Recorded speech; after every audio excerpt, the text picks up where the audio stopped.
vamos embora no nosso projeto PO. Vamos começar aqui com a parte de introdução e conceituação.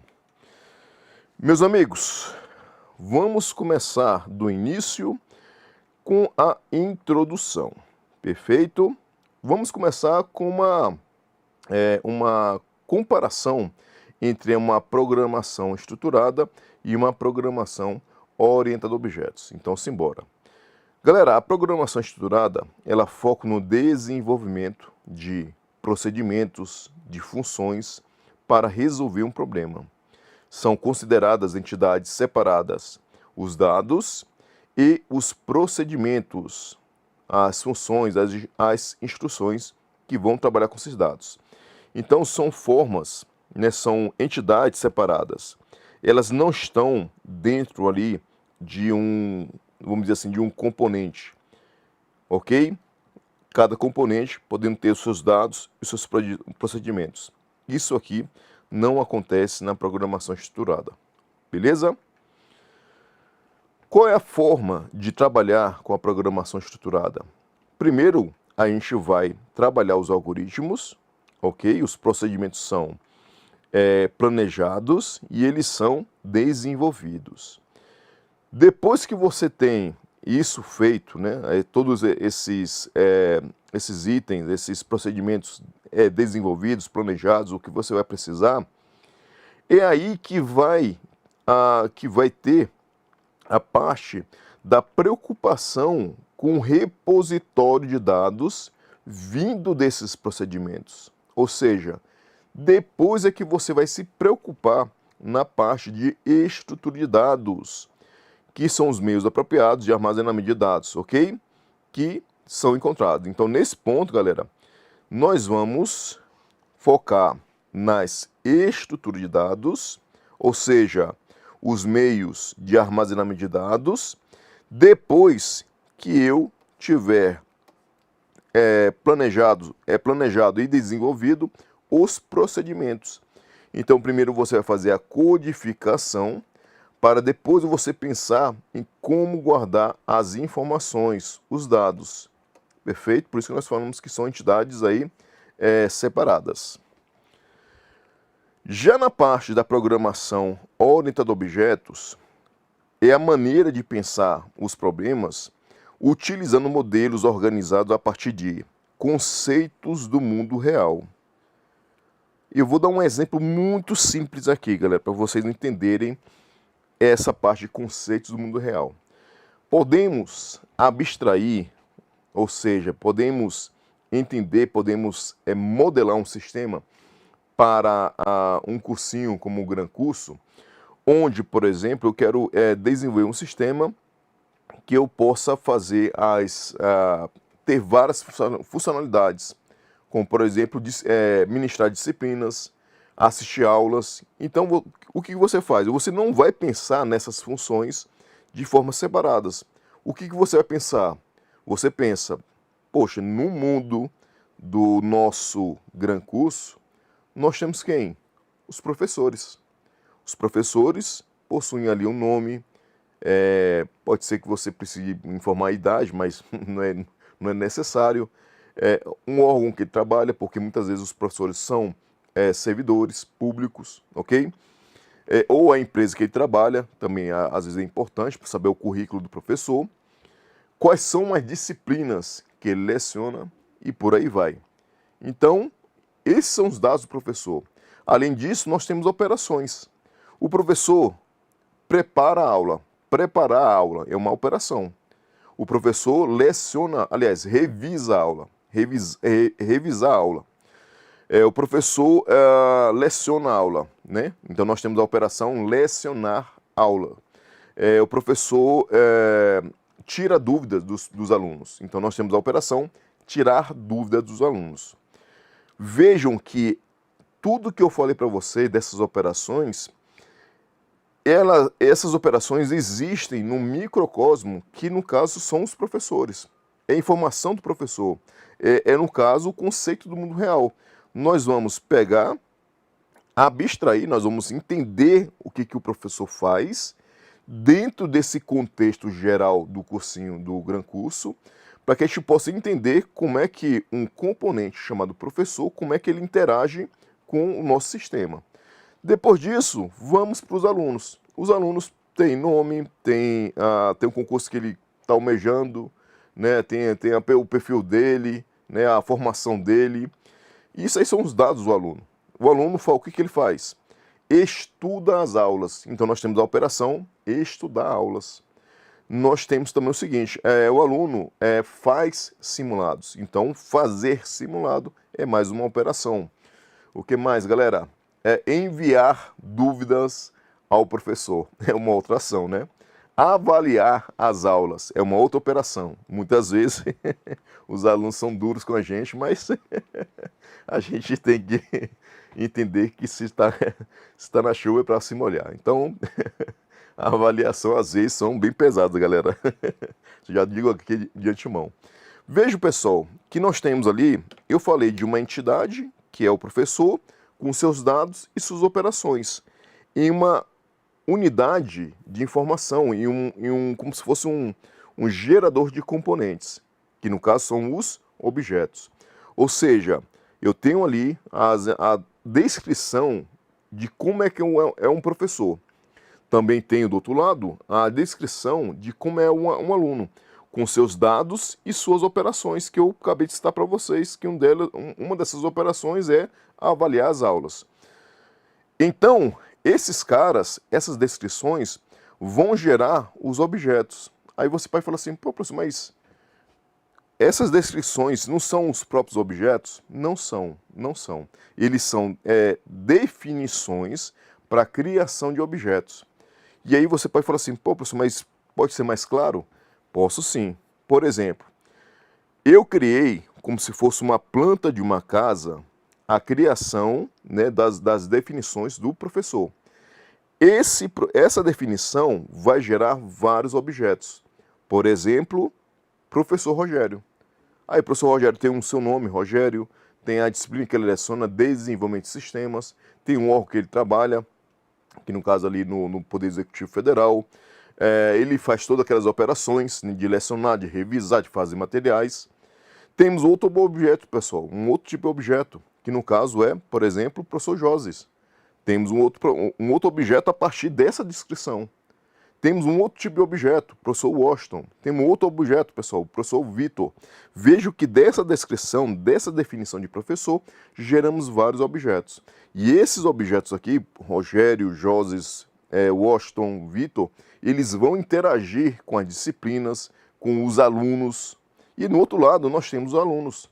Os alunos, Maria, que está estudando para concurso na área de Direito, João, que está estudando para concurso na área fiscal, José, que está estudando para concurso na área do Poder Executivo Federal, ou Poder Judiciário Federal, ou Poder Legislativo Federal, por exemplo, ou para um concurso de prefeitura, enfim. Vejam que a outra descrição gera outros objetos, e esses objetos vão trabalhar entre si. Ou seja, voltando, é uma maneira de pensar os problemas utilizando modelos organizados a partir de conceitos do mundo real. Professor, disciplina, turma, alunos e por aí vai. Perfeito?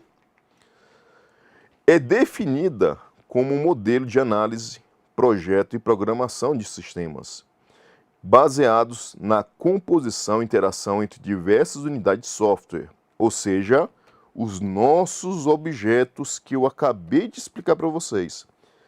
Meus amigos, os objetos, eles são informações em tempo de execução. Em tempo de compilação, você gera as descrições para criação, para categorização dos objetos.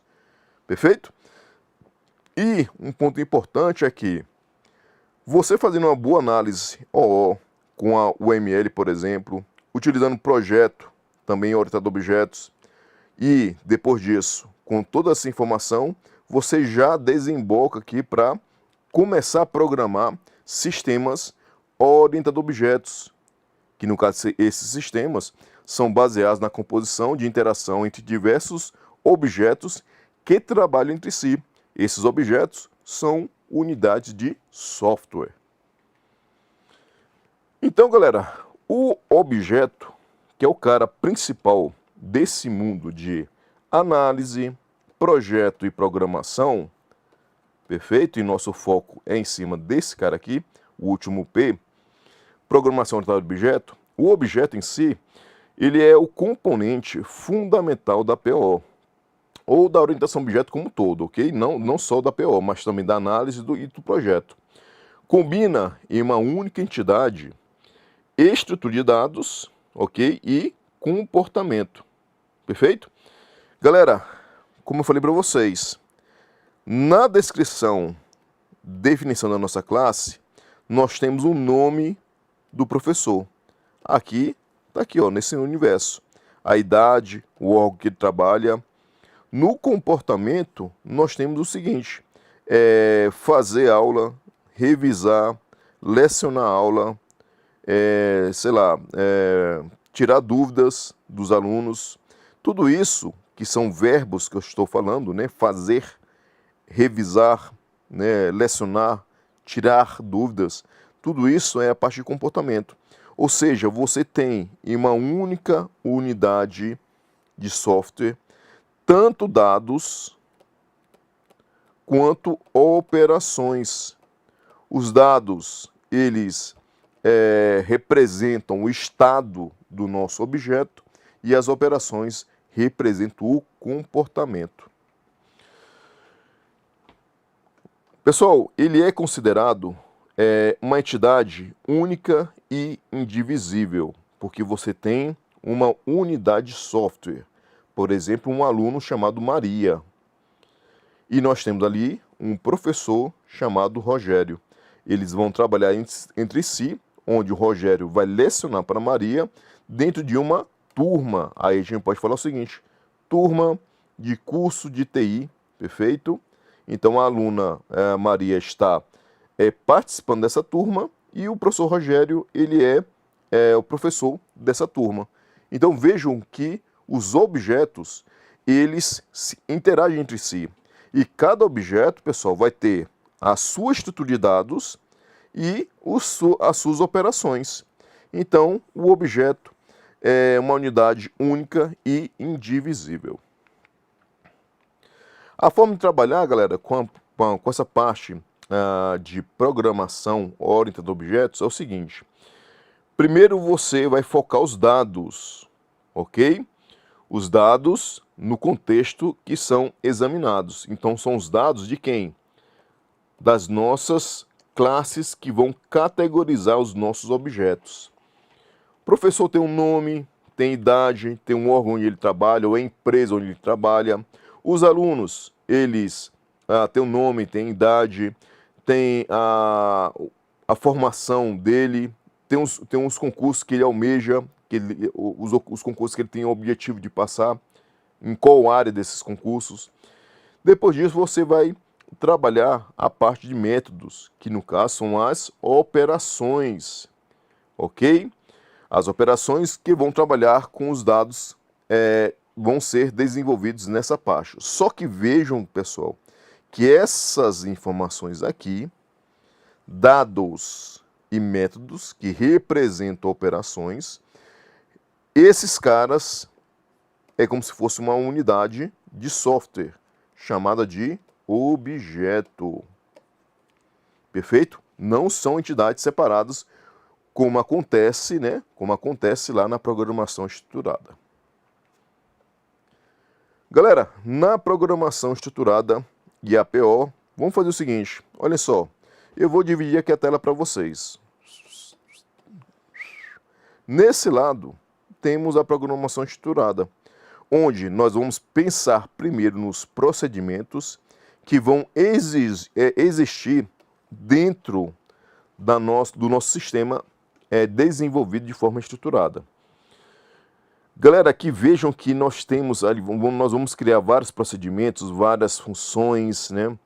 Nós vamos criar ali vamos ter um entrelaçado, vamos ter o programa principal, que vai chamar vários módulos de uma forma separada. Então, galera, isso aqui para você dar manutenção é muito difícil, ok? Mas era o que nós tínhamos na época, então não temos o que reclamar. Os nossos sistemas saíam, né? Eram desenvolvidos, eram entregues, mas para dar manutenção, só Deus na causa. E aí, galera, depois que você pensa nessas várias operações, que elas estão entrelaçadas, né? Elas estão ali, ou elas estão modularizadas e elas vão sendo chamadas pelo programa principal, depois é que você vai pensar em como armazenar todas as informações que estão rolando dentro da execução de um sistema. Perfeito? Depois é que você vai imaginar como você vai organizar os seus dados. E esses dados, por exemplo, os dados globais, né, eles vão sendo acessados ali pelos diversos módulos, procedimentos, funções, sendo chamados pelo programa principal. Agora, não é mais fácil, não é mais intuitivo você dividir para conquistar, como já dizia aí o Bonaparte, não sei se é o Bonaparte, pessoal, se for, ou se não for, por favor me corrijam quem for que falou isso. Dividir para conquistar, galera. O que vai acontecer? Vejam que, para nosso objeto aluno, por exemplo, temos os seus dados aqui encapsulados, ok? Encapsulados. Os seus dados estão encapsulados para a nossa unidade de software aluno chamado Maria. E contém vários métodos que vão saber trabalhar, que eles serão chamados por outros objetos, e eles vão saber trabalhar com seus dados. Mais na frente, nós temos a nossa turma de curso de tecnologia da informação. Nós temos os dados da turma, ok? E os métodos que saibam trabalhar com esses dados e serão chamados por outros objetos. Nós temos aqui um outro exemplo. Professor Rogério Araújo, com seus dados e suas operações que saibam trabalhar com esses dados e também são chamados por outros objetos. E eles trabalham entre si para resolver, para suportar uma função de negócio que está ali implementada dentro do seu sistema. Galera, quando a gente começa a modelar via estruturada, você começa a entender, primeiro você vai focar na parte das operações, das funções, dos procedimentos, depois, né, de uma outra fase, você vai começar a trabalhar com os dados, muitas vezes dados globais, para serem acessados por vários módulos de forma diferente. Então, você vai modelando, ou seja, você vai arredondando os campos até chegar na solução final. Perfeito? Que vai ficar rodando aí para vocês. Caso vocês precisem dar uma manutenção, vocês têm que voltar para cá, novamente fazer a correção que vocês acharem necessário. Agora, eu vejo, pessoal, que quando a gente trabalha com análise, projeto e programação orientada a objetos, você tem aqui os conceitos aqui do domínio de informação do seu sistema. Por exemplo, para o Gran Curso.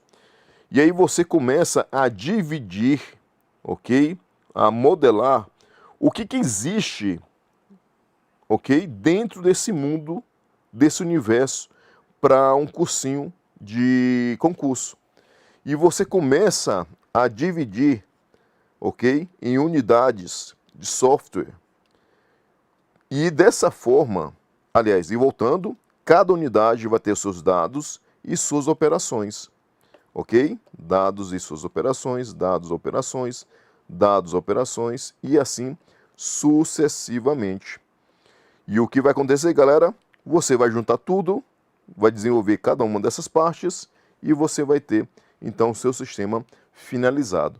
Vejam, galera, que você pode aqui, até mesmo nessa forma aqui, ser muito mais fácil de você dar manutenção, muito mais fácil de você conseguir separar. Por exemplo, se a gente for pegar aqui, ó, essa informação, essa e essa, fica com uma turma de programadores 1. Já esse, a turma de programadores 2. Esse cara aqui fica com a turma de programador 3. Então veja que nós podemos dividir entre as turmas, entre as equipes. Podemos fazer uma manutenção muito mais fácil. Por exemplo, nós podemos ter a questão também da reutilização. Aqui para esse canto, por exemplo, a gente pode falar o seguinte, olha, Tem uma classe que eu usei no projeto anterior que nós podemos utilizar aqui no nosso projeto. Então você pode fazer uma reutilização. Então nós temos vários benefícios que estão aqui citados no nosso material. Bom, galera, nós temos as fases do ciclo de desenvolvimento orientado a objetos. E no caso a gente tem, por exemplo, aqui a análise, depois o projeto e finalmente a programação orientada a objetos. Na parte de análise, galera, a gente começa a trabalhar, a fazer análise, a levantar requisitos, com várias técnicas de levantamento de requisitos, né, com utilização aí de vários modelos para você representar os conceitos do mundo real, abstrair os conceitos do mundo real da situação, né, do domínio de informação que você quer desenvolver para um sistema. Então nós temos como objetivos para análise entender e modelar o domínio do problema, da informação, identificar objetos e suas interações, como eu mostrei naquela comparaçãozinha da programação estruturada com a PO, identificar requisitos do sistema e identificar restrições do sistema. Esses requisitos, galera, são os nossos requisitos funcionais, que são os requisitos específicos do domínio do problema. Já as restrições são requisitos não funcionais. Desempenho, segurança, manutenibilidade e por aí vai, ok? Então você tem um objetivo maior de entender e modelar aquele domínio do problema, para você entender quais são os objetos que residem ali e como é que eles interagem entre si para formar o seu sistema. Então, é aquilo que eu mostrei para vocês, né? Aqui nós temos o nosso domínio do problema, nós temos então o entendimento, que a gente começa a dividir aqui, ó, para entender quais são os objetos que existem e suas interações, e depois é que você vai começar a desenvolver, galera, cada um desses caras, perfeito, para você ter a solução final, perfeito? Ok? Galera, o projeto é projeto orientado a objetos. Ele tem como objetivo transformar os resultados da fase anterior da análise, ok, em uma estrutura técnica que possa ser implementada na fase posterior, na programação orientada a objetos. Então ele é como se fosse um meio termo entre a análise e a programação. Aqui é como se você pegasse com uma visão mais de arquitetura, de como é que você vai implementar lá na programação orientada a objetos. Dentro aqui desse universo, dessa fase, galera, temos ali vários tipos de padrões de projetos, perfeito? Que podem ser usados aí na hora que você for desenvolver. O principal deles é o GOF, né, que são 23 padrões de projetos catalogados. E nós temos a programação orientada a objetos, que tem o objetivo de codificar o sistema, com base nos modelos de classe, lá da análise, e objetos, ok? Que são ali desenvolvidos, né? Esses modelos são desenvolvidos na fase de projeto, e você vai codificar com base nesse modelo, aqui na fase de programação orientada a objetos, e aí nós vamos pegar o gancho do que nós estudamos no início da aula. Meus amigos, vou marcar certo ou errado o texto da letra. PO é um paradigma de programação sugerindo um padrão de desenvolvimento que é independente de linguagem utilizada. Galera,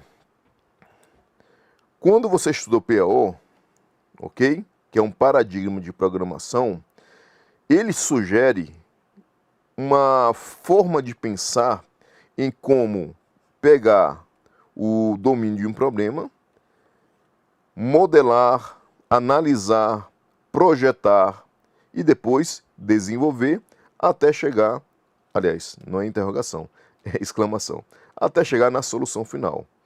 Tudo isso independentemente de linguagem de programação. Com base no que vocês estudaram na parte de PO, né, na orientação a objeto, você pode, então, escolher alguma linguagem. E basta que essa linguagem de programação, PO, ela possa ter, né, suporte ao conceito de abstração, encapsulamento, herança, polimorfismo, que é o que a gente vai ver mais na frente. Beleza? Então aí você vai ficar livre para escolher a linguagem de programação que você achar necessário. E aí, galera, questão totalmente correta. Perfeito? Apesar de Java ter sido projetada para orientação a objetos, os códigos nessa linguagem podem ser escritos utilizando-se a programação estruturada. Meus amigos, aqui eu não vou destrinchar muito nessa parte, porque isso aqui é mais a parte ali do Java em si. Mas, quando a gente vai fazer os primeiros exemplos de Java, nós criamos uma classe, ok? Uma classe qualquer, que ela nem precisa estar representando nada do mundo real. E essa classe ela pode ser executável. E dentro dessa classe executável, você pode fazer uma série de codificação estruturada, sem chamar objeto algum, só mesmo no if, else, while, do while, for, que são a estrutura de repetição, e anteriormente o if, else, a estrutura de condição, trabalhar com arrays, com tipo de dados, tudo que nós vimos na lógica de programação. Então, galera, vocês podem trabalhar de uma forma totalmente estruturada dentro de uma classe gigantesca Java, sem problema algum. Porém, Java, ela tem implementação os conceitos de abstração, de encapsulamento, de herança e polimorfismo.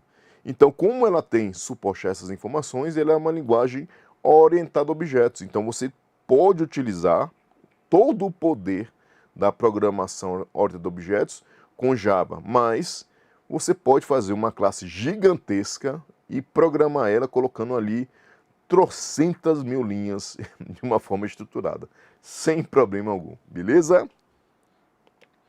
Então, galera, questão totalmente correta, beleza? Vamos falar mais um pouquinho, galera, para a gente poder trazer algumas questões para esse primeiro bloco, só para vocês entenderem aí o que nós estamos falando. Julgo o item a seguir relativo a projetos orientados a objetos. A modelagem orientada a objetos demonstra como os objetos podem ser classificados, a maneira como herdam atributos e operações, como são compostos e de que forma interagem entre si. Meus amigos, na parte da modelagem orientada a objetos, é lá na primeira fase, da fase de análise. Perfeito? Nessa fase de análise, nós vamos entender como os objetos podem ser classificados, categorizados. Ou seja, temos objetos do tipo aluno, temos objeto do tipo professor, temos objeto do tipo turma, a maneira como eles herdam atributos e operações. Olha só, galera, isso a gente vai ver mais na frente, lá na parte de herança. Mas, olha só, concordem comigo que professor e aluno são pessoas, e sendo pessoas, elas possuem nome e idade? Com certeza, né? Vamos supor que nós tenhamos aqui nome e idade para professor, nome e idade para aluno. Mas, se eu fizer o seguinte, eu vou criar uma informação mais geral, chamada pessoa, que contém nome e contém idade. E aí, esses dois carinhas, ao invés de você definir atributos e operações dentro dos professores e alunos, você pode atribuir esses atributos, nome e idade, lá na pessoa, que são formas gerais, e dentro, e fazer com que professor e aluno sejam informações filhas de pessoa, ou seja, herdem atributos e operações. E aí, galera, professor tem nome e idade que herdou de pessoa, aluno também. Além disso, o professor tem a disciplina que ele leciona e o aluno tem o concurso que ele almeja. O professor tem o órgão ou empresa onde ele trabalha e o aluno tem a formação dele. Ou seja, vejo que nós temos informações mais específicas para esse universo de professor e de aluno. Porém, eles compartilham da mesma informação de nome e idade. Isso é herdar, isso é herança. Então, na análise OO, na modelagem OO, nós temos também esse foco, ok? Também nós temos o outro foco de como os objetos são compostos e como eles interagem entre si. Beleza?